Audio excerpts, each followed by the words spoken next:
साथियों नमस्कार। ये छोटा सा ब्लॉग एक तो प्रकृति पर्यावरण के जागरण के लिए, चेतना के लिए, और साथ में पुलिस के जो जवान हैं, और जवान में तो एक सिपाही भी शामिल है और जो सबसे बड़े अधिकारी डीजी साहब हैं वो भी शामिल हैं, उनकी सुरक्षा व्यवस्था को लेकर है। और छोटे से अनुभव भी हैं जो तत्कालीन समय हमारे जब हम थे कार्यरत पुलिस विभाग में, तब के अनुभव भी मैं इसमें शेयर कर रहा हूँ। और शेयर करने का मुख्य कारण ये है कि जैसे कल पुष्य नक्षत्र है, तो पुष्य नक्षत्र में पेड़ पौधे जगह जगह लगाए जाने का एक बहुत पुराना रीति रिवाज है, परंपरा है सनातन व्यवस्था में। तो अब भाई उसके पेड़ पौधों के संरक्षण के लिए यद्यपि वन विभाग तो बना है, लेकिन हमारा अनुभव ये है कि पुलिस से अधिकारी और कर्मचारी यदि चाहें तो उनके क्षेत्र में प्रकृति का बहुत अच्छा संरक्षण व संवर्धन हो सकता है।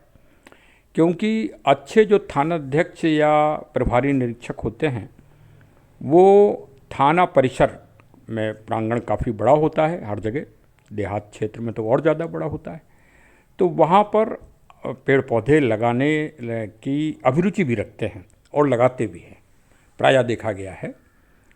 तो ये उन्हीं के जागरण के लिए है। लेकिन जो वर्तमान समय में माहौल राज्य का या देश के अन्य जगह का चल रहा है, ये भी बड़ा चिंतनीय है। और यदि इसी तरह का माहौल रहेगा तो हमारा चैनल जो पेड़ पौधों के रक्षा के लिए और संरक्षण के लिए अभियान चलाता है, तो अगर अशांति अवस्था रहेगी, शांति अवस्था रहेगी नहीं स्थापित, तो हम किसको उपदेश देंगे भाई कि तुम पेड़ पौधे लगाओ। क्योंकि जब आदमी इसी में मार काट में परेशान होगा और पुलिस जो है उनकी सुरक्षा व्यवस्था में पोस्टमार्टम कराने में व्यस्त होगी, पंचायतनामा भरने में व्यस्त होगी, तो भाई तो ये एक अपील है कि पुलिस वालों भाइयों पहले अपनी सुरक्षा करो। क्योंकि जो वर्तमान माहौल चल रहा है ये दिनों दिन बिगड़ ही रहा है और बिगड़ेगा भी। परीक्षा काल है, हम तो नौकरी कर चुके, लेकिन अब जो छोटे भाई हैं उन सब की जो पुलिस में कार्यरत रहे हैं हमारे टाइम, अब वो जिम्मेदार वाले पदों पर है।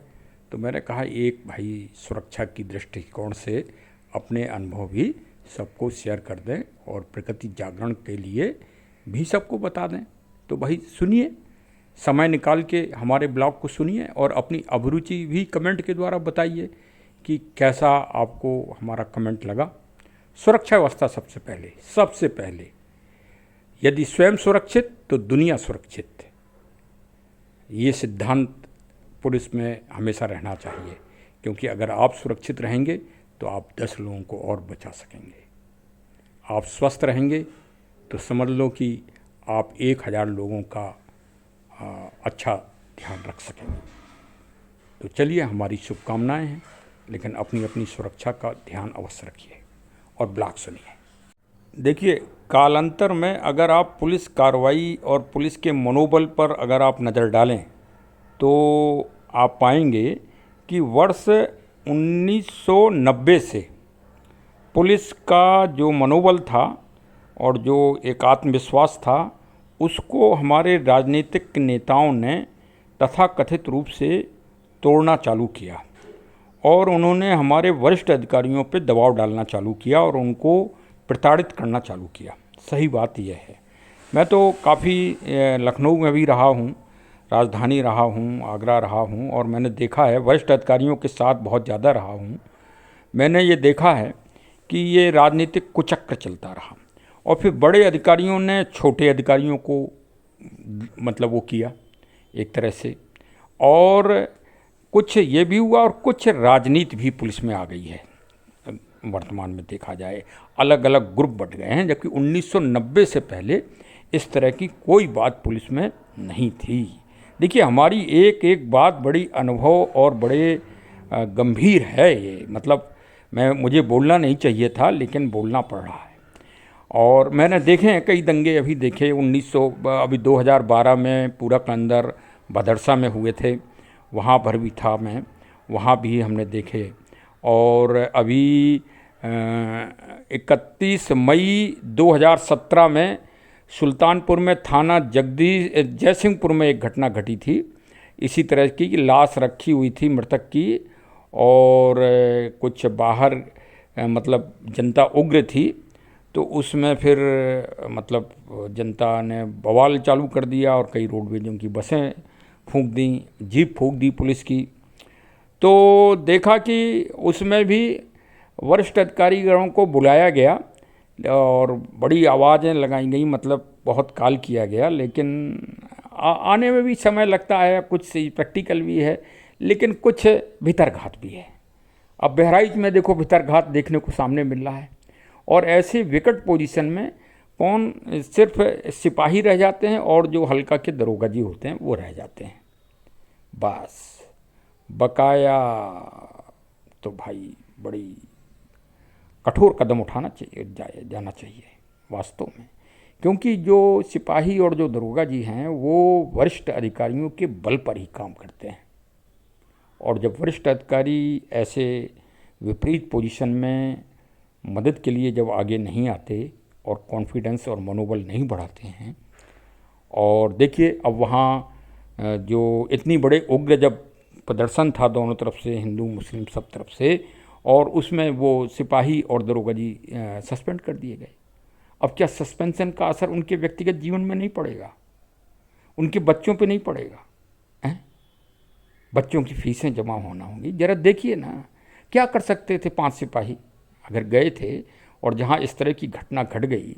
और देखिए आजकल छोटी सी भी घटना बहुत बड़ा रूप ले सकती है, और ले ही लिया। देखिए बहराइच अभी तक शांत नहीं है, और आजकल जो मीडिया है वो मीडिया भी बट गया है, पत्रकार जी लोग बट गए हैं, अपने अपने ग्रुप को सुरक्षित करने में लगे हुए हैं।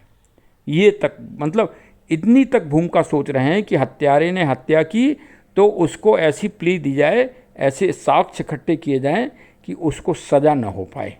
मतलब अपराधी को भी बचाना, अपराध को भी बचाना, ये मीडिया आजकल कर रहा है और बड़े बड़े चैनल कर रहे हैं। इसकी भर्त्सना की जानी चाहिए। जब तक ये संदेश, देखिए हमें हिंदू मुस्लिम सिख ईसाई से कोई मतलब नहीं, और पुलिस वाले की कोई जात भी नहीं होती। पुलिस वाला अगर कोई जाति वर्ग या उसमें अगर बढ़ जाएगा तब तो फिर ये ना प्रांत चल पाएगा, ना राज्य चल पाएगा, ना जिला चल पाएगा और ना इकाई चल पाएगी। तो लेकिन ये विडम्बना वास्तव में देखी है कि जब बहुत विपरीत पोजीशन इलाकाई क्षेत्रीय पुलिस के पास आती है तो कुछ तो कारण होते हैं कि सभी लोग जगह व जगह इम्पोर्टेंट जगह ड्यूटी दे रहे होते हैं और उसी टाइम पे ये घटनाएं घटती हैं, तो अतिरिक्त बल की व्यवस्था कर पाना भी बड़ा टेढ़ा काम होता है। लेकिन बहराइच हमेशा से बड़ा अति संवेदनशील रहा है। एक तो वहाँ की डेमोग्राफी चेंज हो गई है, ये भी बात है, और विवेचनात्मक स्तर से मैं अलग एक ब्लॉग बनाऊंगा कि वास्तव में किस तरह से वहाँ एक मतलब एक माहौल क्रिएट किया जा रहा है कि जो मृतक मरा है, मतलब हमें उससे मतलब नहीं कि वो किस बिरादरी का है, लेकिन वो बहुत ही गरीब है और 22 साल का बच्चा है, और हो सकता है कि किसी आवेश में या उग्रता में उसने गलती की होगी। लेकिन आप अगर गहराई से भी देखें तो चिंगारी कहाँ से जली, पहले ये देखिए, फिर तो चिंगारी बड़ा रूप ले ही लेती है। शांतिपूर्वक जुलूस निकल रहा था, चिंगारी तो पहले झंडे किसी, जो झंडा फाड़ा गया या जो हटाया गया वो तो बात की बात है, लेकिन पहले झंडे दूसरे फाड़े गए।